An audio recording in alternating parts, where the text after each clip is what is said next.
Welcome back to my channel. This is part 2 of my Bradgate Park video.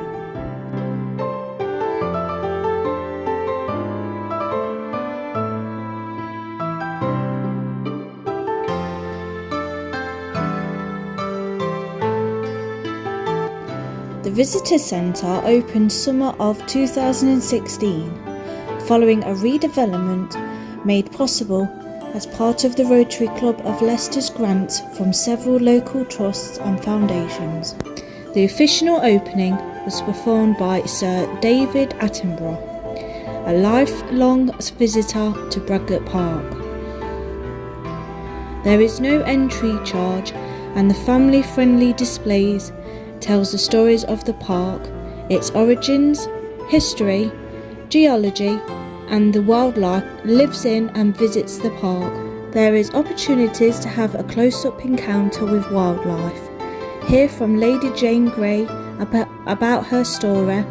The displays include artefacts as well as plenty of background to the heritage of the park and the people that have played a part in the history of the estate. The Visitor Centre also has a shop to purchase some lovely items ranging from stationery, calendars, keychains, soft toys and much more.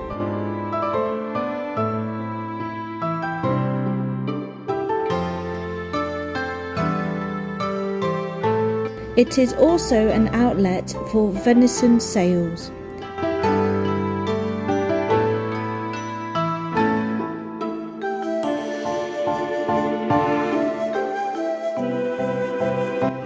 Next door, there is a lovely cafe where you can purchase refreshments and food. There is a decking where you can sit and view the river. The park has never been cultivated, which means that archaeological evidence for early settlers remain intact beneath the surface for archaeologists to explore. The park is a designated site of special scientific interest, a testament to its unique natural history and geology.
Old John is the highest hill in Bradgate Park, Leicestershire, on the southern side of Sharnwood Forest.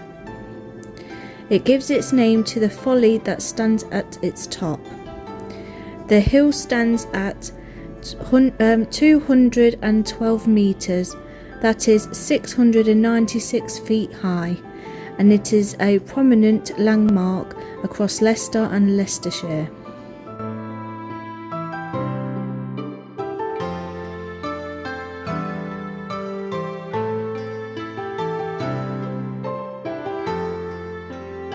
The earliest record use of the name is on a map of 1754, which records a windmill on the site, some 30 years before the tower was built. The tower itself became live as a ruined folly, built in 1784, during the time of George Grey, 5th Earl of Stamford. He got Thomas Sketchley of Anstey to build him the mock ruin, which had strong similarities to Mow Cop, Staffordshire.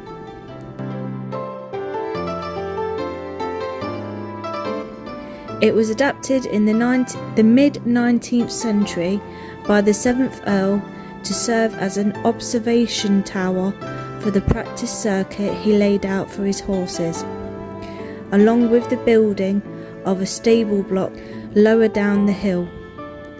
It is well known for its mug shape.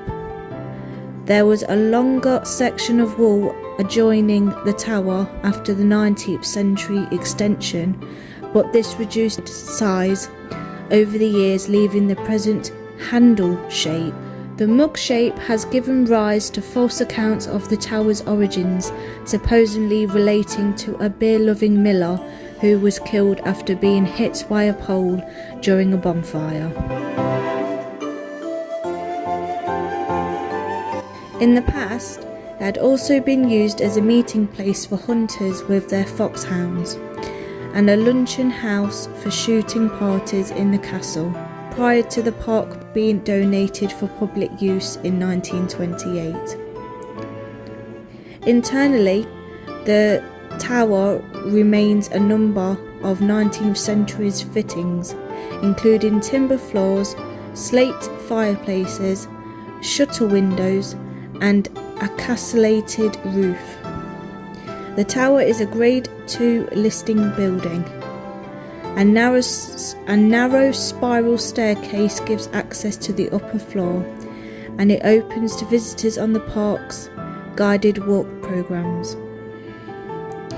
In 2001, Bradgate Trust registered the design of the building as a landmark, and in 2018 told a local artist that she would have to pay them if she continued to sell her paintings of it. Adjacent to the tower is a toposcope installed in 1953. This was installed by the people of Newtown, Linford, from money raised at the 1953 pageant of Lady Jane Grey, performed to celebrate 400 years since she was proclaimed Queen of England.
The war memorial can be seen from many places around the park. The memorial was erected in 1924 and is dedicated to the Leicestershire Yeomanry and the men of the Leicestershire Yeomanry who died in the Boer War and the two World Wars.